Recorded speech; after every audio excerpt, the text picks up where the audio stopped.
This is your Barbados Today Evening News Update for Friday, February 7.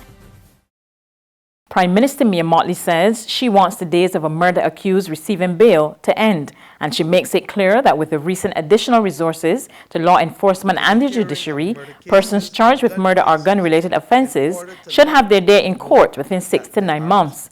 Mottley made the comments as she addressed the opening of the new police station at Hastings Christchurch this evening. We have agreed that there must be an aggressive approach to the hearing of murder cases and gun cases in order to let people know that there are consequences to your actions.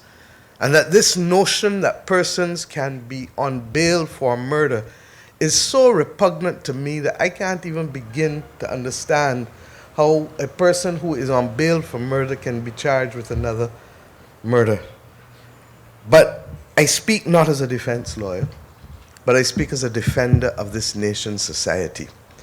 And we have to recognize that, to be fair to the defendant, what is required is quick justice.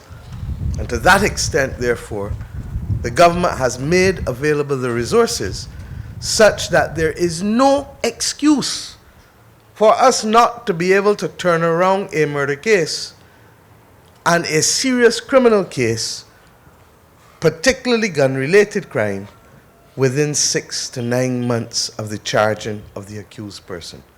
Last April, government introduced changes to the Bail Act, making it mandatory for persons charged with crime or an offense under the Firearms Act to spend 24 months on remand before they are eligible for bail.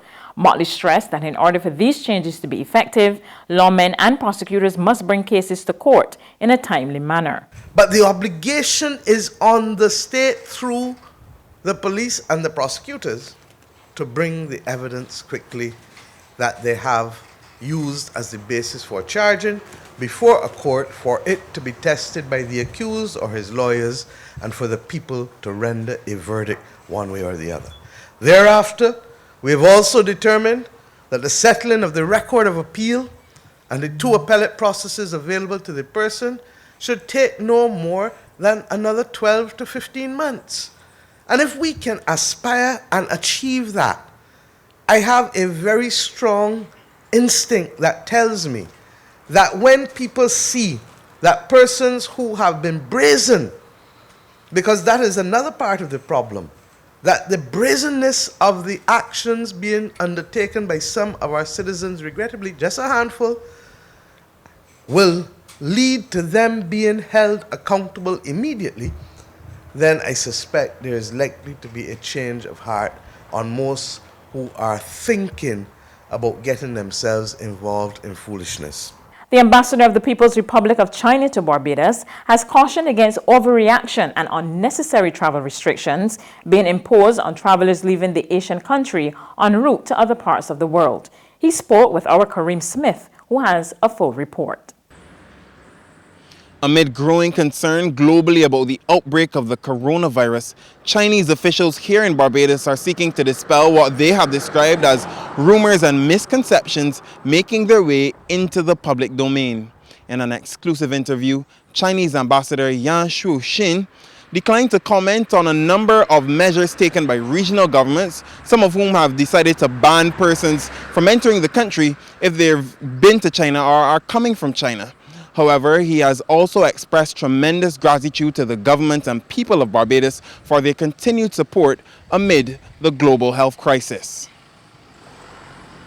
We understand and respect the appropriate response, such as border screening and quarantine measures or travelers from China.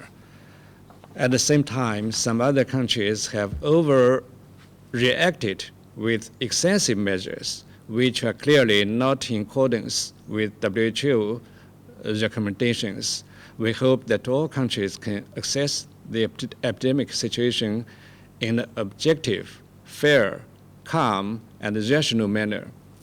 Respect WHO recommendations and understand and support China's epidemic control efforts. The Chinese ambassador was responding to questions about Barbados' decision not to adopt travel restrictions, which was made by the Minister of Health as 6 Caribbean countries banned the entry of travelers from the Asian country.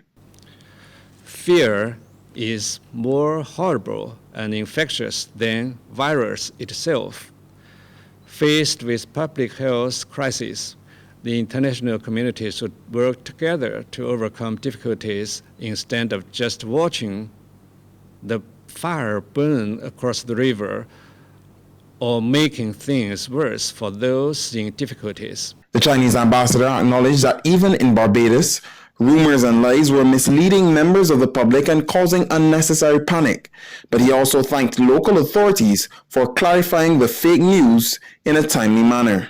The World Health Organization's most recent figures indicate that 31,211 of the 31,481 cases of the virus reported globally have been recorded in China, where the outbreak has claimed 637 lives. On February 7th, 260 cases of the coronavirus were confirmed outside of China, accounting for less than 1% of all cases. China's ambassador described the relatively low spread of the disease internationally as a testament to the effective measures taken by China to prevent the spread of the disease. Kareem Smith for Barbados Today. An elderly woman narrowly escaped injury this morning when not one but 2 vehicles, a transport board bus and a car, ran off the newly paved Green Hill Road and slammed into her home. The occupant, who was in her 60s, was said to be in the back room of the 3-bedroom wall and wooden structure when the incident occurred just before 9 a.m. Markeith Dash, who cares for the woman, only identified as Cynthia, spoke to Barbados Today. Yeah, they got home, this message come through that a bus ran into Cynthia's house. A girl and they see her name is Cynthia, the house is ready hers. You understand? So when they come back down, all they see the bus there, the car there, and a few people there, and they're there. But luckily she didn't hurt, she didn't get hurt. There's regional and international news after this short break. It's Festive Friday at the Bridgetown Night Market at Pelican Craft Center. Kick off the weekend this Friday from 4 p.m. to midnight with loads of food, drinks, and entertainment. Get ready for Crop Over with the Rhythm Roots Street Parade. Party like it's Kadooman Day on the street around Pelican Village with costume reveler, music, and more. It's Festive Friday. It's Festive Friday at the Bridgetown Night Market at Pelican Village Center from 4 p.m. to midnight. Admission free.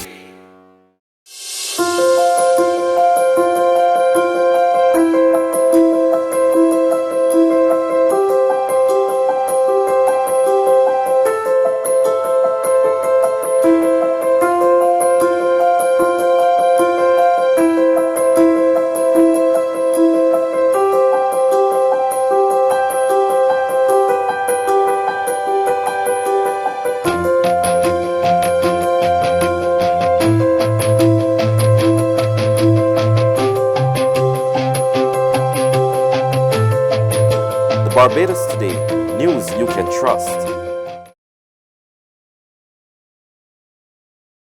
To regional news now, in Jamaica, a plan is afoot to upgrade the country's pipelines as authorities try to cope with drought conditions. More in this report from Television Jamaica.